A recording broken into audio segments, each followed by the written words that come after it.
സുഖല്ലേ? ഇന്ന് നമ്മൾ ഉണ്ടാക്കാൻ പോകുന്ന എൻ്റെ ഫേവറേറ്റ് ഡിഷാണ് സ്പൈസി ബീഫ് പാസ്ത.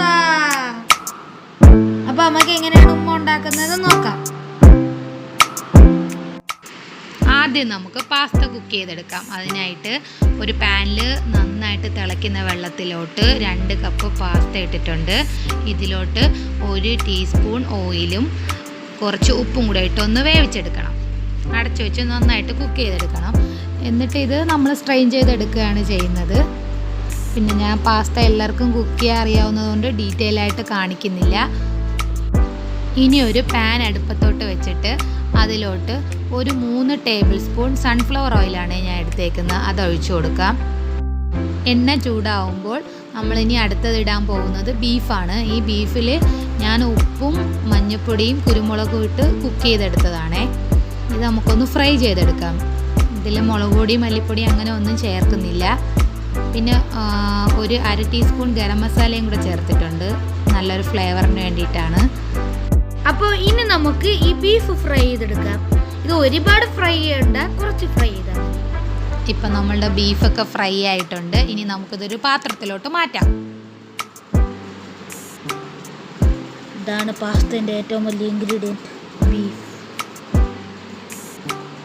ഇപ്പം എല്ലാം ഞാൻ കോരിയെടുത്ത് മാറ്റി വെച്ചിട്ടുണ്ട്. പിന്നെ നമുക്ക് ആ ഓയിലിലോട്ട് തന്നെ ഒരു ചെറിയ പീസ് ഇഞ്ചി, ഒരു 5 അല്ലി വെളുത്തുള്ളി, ഒരു 2 പച്ചമുളക് എല്ലാം കൂടെ ഒന്ന് സ്ലൈസ് ചെയ്തിട്ട് നമുക്കൊന്ന് വഴറ്റിയെടുക്കണം.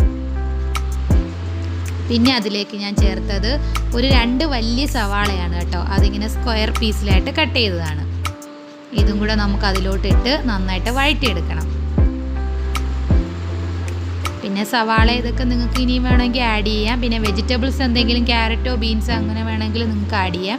ഞാനതൊന്നും ആഡ് ചെയ്യുന്നില്ല. പിന്നെ നമ്മുടെ ചാനൽ കണ്ടുകൊണ്ടിരിക്കുന്ന ആരെങ്കിലും നമ്മളുടെ ചാനൽ സബ്സ്ക്രൈബ് ചെയ്തിട്ടില്ലെങ്കിൽ പ്ലീസ് ഒന്ന് സബ്സ്ക്രൈബ് ചെയ്യണേ. ഇനി നമുക്കിതിലേക്ക് ആഡ് ചെയ്യാനുള്ളത് ഉപ്പാണേ. ഇത് ഞാൻ ഒരു 1/2 ടീസ്പൂൺ ഉപ്പ് ചേർക്കുന്നുണ്ട്. ഉപ്പും കൂടെ ചേർത്ത് നന്നായിട്ട് നമുക്ക് ഇളക്കി നമുക്കൊന്ന് അടച്ചു വെച്ച് കുക്ക് ചെയ്യാം. ഇപ്പം നന്നായിട്ട് വഴണ്ടിട്ടുണ്ട്. അപ്പോൾ ഇനി നമ്മൾ ആഡ് ചെയ്യാൻ പോകുന്നത് ക്യാപ്സിക്കമാണ്. റെഡും യെല്ലോയും ഗ്രീനും, ഒരു ട്രാഫിക് ലൈറ്റ് പോലെ. ഇത് ചെറിയ ക്യാപ്സിക്കോണേ, എല്ലാം ഓരോന്ന് വീതം എടുത്തിട്ടുണ്ട് കേട്ടോ. ഇതും സ്ക്വയറായിട്ട് കട്ട് ചെയ്തതാണ്. ഞാനൊന്ന് കളർഫുൾ ആവാൻ വേണ്ടിയിട്ടാണ് ഈ യെല്ലോയും റെഡും ഒക്കെ ചേർത്തത്. ഗ്രീൻ മാത്രം ചേർത്താൽ മതി, ഇതൊക്കെ നിങ്ങളുടെ ഇഷ്ടം. ഇനി നമുക്കിതൊന്ന് അടച്ചു വെച്ച് കുക്ക് ചെയ്യണം. അപ്പം ഞാനിത് അടച്ചു വെച്ചിട്ട് തുറന്നിട്ടുണ്ട്. എന്നിട്ടൊന്ന് ഇളക്കി കൊടുക്കണം. ഇനി ഇതിലേക്ക് ഇടാൻ പോണത് ചില്ലി ഫ്ലേക്സ് ആണ്. നമ്മൾ വറ്റൽമുളക് ക്രഷ് ചെയ്തത്, ഇത് 1 ടീസ്പൂൺ ഇട്ടിട്ടുണ്ട്. പിന്നെ ഒരു 3/4 ടീസ്പൂൺ കുരുമുളക് പൊടി. ഇതൊക്കെ നിങ്ങളുടെ എരിവിനനുസരിച്ചിടാം. ഞങ്ങളിത് കുറച്ച് സ്പൈസി ആയിട്ടാണ് ഉണ്ടാക്കുന്നത്.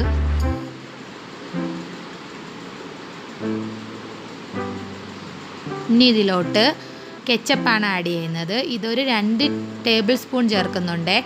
ഇത് 2 ടേബിൾ സ്പൂൺ ചേർത്തിട്ട് ഞാൻ പിന്നെ 1 ടേബിൾ സ്പൂൺ കൂടെ ചേർത്തിട്ടുണ്ടായിരുന്നു. അത് വീഡിയോ എടുക്കാൻ മറന്നുപോയി. പിന്നെ 2 ടേബിൾ സ്പൂൺ ചില്ലി സോസ്, പിന്നെ 1 ടേബിൾ സ്പൂൺ സോയാ സോസ്. ഇതെല്ലാം കൂടെ ചേർത്ത് നമുക്കൊന്ന് ഇളക്കി കൊടുക്കാം. സോസും നിങ്ങൾക്ക് ഇഷ്ടമുള്ള രീതിയിൽ കൂട്ടുകയും കുറയ്ക്കുകയൊക്കെ ചെയ്യാം. പിന്നെ ഒരു 1/2 ടീസ്പൂൺ ഗരം മസാലയും പിന്നെ ഒരു 1/2 ടീസ്പൂൺ പഞ്ചസാരയും ഞാൻ ഇട്ട് കൊടുത്തിട്ടുണ്ട്. ഒന്ന് ആ ടേസ്റ്റൊക്കെ ഒന്ന് ബാലൻസ് ആവാം. പിന്നെ ആവശ്യത്തിന് ഉപ്പും പിന്നെ നമ്മൾ നേരത്തെ ഫ്രൈ ചെയ്ത് വെച്ച ബീഫും കൂടെ ഇട്ട് നമുക്ക് നന്നായിട്ടൊന്ന് ഇളക്കിയെടുക്കാം. ഇനി നമ്മൾ നേരത്തെ കുക്ക് ചെയ്ത പാസ്തയും കൂടെ ആഡ് ചെയ്ത് കൊടുക്കാം. ഇത് നന്നായിട്ടൊന്ന് ഇളക്കി ആ പാസ്തയിലോട്ട് ഈ സോസും എല്ലാം ഒന്ന് പിടിക്കുന്നവരെ നമുക്ക് നന്നായിട്ടൊന്ന് ഇളക്കിയെടുക്കാം. അപ്പം ഞാൻ നന്നായിട്ട് ഇളക്കിയെടുത്തിട്ടുണ്ട്. പിന്നെ ഞാൻ ഇതിലോട്ട് ഒഴിക്കാൻ പോകുന്നത് ആ ബീഫ് കുക്ക് ചെയ്ത വെള്ളമാണ്. അപ്പം അതിലും കുറച്ച് കുരുമുളകിൻ്റെ ടേസ്റ്റും എല്ലാം ഉണ്ട്. അപ്പം നല്ല സ്പൈസി ആവും.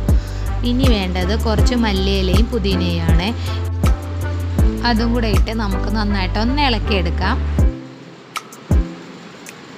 ഞാൻ മല്ലിയിലയും പുതിനയും കുറച്ച് കൂടുതൽ ഇട്ടിട്ടുണ്ട്. അതിൻ്റെ ടേസ്റ്റ് നമുക്കൊക്കെ ഇഷ്ടമായതുകൊണ്ട് കൂടുതൽ ചേർത്തിട്ടുണ്ട്. നിങ്ങൾക്ക് എത്രയാണ് വേണ്ടതെന്ന് വെച്ചാൽ അതനുസരിച്ച് ചേർത്ത് കൊടുക്കണം. ഇനി നമുക്ക് ഒരു 2 മിനിറ്റ് ഇത് അടച്ചു വെച്ച് വേവിച്ചെടുക്കണം. ഇപ്പോൾ നമ്മളുടെ പാസ്തയിലുണ്ടായിരുന്ന നേരത്തെ ചേർത്ത ആ ബീഫിൻ്റെ കുക്ക് ചെയ്ത വെള്ളത്തിൻ്റെ ഇതൊക്കെ എല്ലാം ഒന്ന് വറ്റിയിട്ടുണ്ട്. ഇനി ഞാൻ ഇപ്പോൾ ചേർത്തിരിക്കുന്നത് ഒറിഗാനോ ആണ്. നിങ്ങളുടെ കയ്യിൽ ഉണ്ടെങ്കിൽ ചേർത്താൽ മതി. എൻ്റെ കയ്യിൽ ഒറിഗാനോ ഉണ്ടായിരുന്നുകൊണ്ട് ഞാൻ ചേർത്തതാണ്. അപ്പോൾ ഒരു നല്ലൊരു സ്മെല്ലാണ് ഒറിഗാനോ ചേർക്കുമ്പോഴത്തേക്ക്. അപ്പോൾ നമ്മളുടെ beef pasta, spicy beef pasta ready ആയിട്ടുണ്ട്. അപ്പോൾ നമ്മളുടെ സ്പൈസി ബീഫ് പാസ്ത റെഡി ആയിട്ടുണ്ട്. ഇത് നമുക്കൊരു പ്ലേറ്റിലോട്ട് സെർവ് ചെയ്യാം. അപ്പോൾ ഇത് നിങ്ങളെല്ലാവരും ഒന്ന് ട്രൈ ചെയ്ത് നോക്കണം. ഇത് കാണാൻ മാത്രമല്ല കഴിക്കാനും അടിപൊളി ടേസ്റ്റാണ്. അപ്പോൾ ഈ വീഡിയോ ഇഷ്ടപ്പെട്ടെങ്കിൽ ഈ വീഡിയോ ലൈക്ക് ചെയ്യണം, ഷെയർ ചെയ്യണം, പിന്നെ നമ്മളുടെ ചാനൽ സബ്സ്ക്രൈബ് ചെയ്യണം, പിന്നെ ആ ബെല്ലൈക്കണും കൂടെ അമർത്താൻ മറക്കല്ലേ. അപ്പോൾ see you next time. By.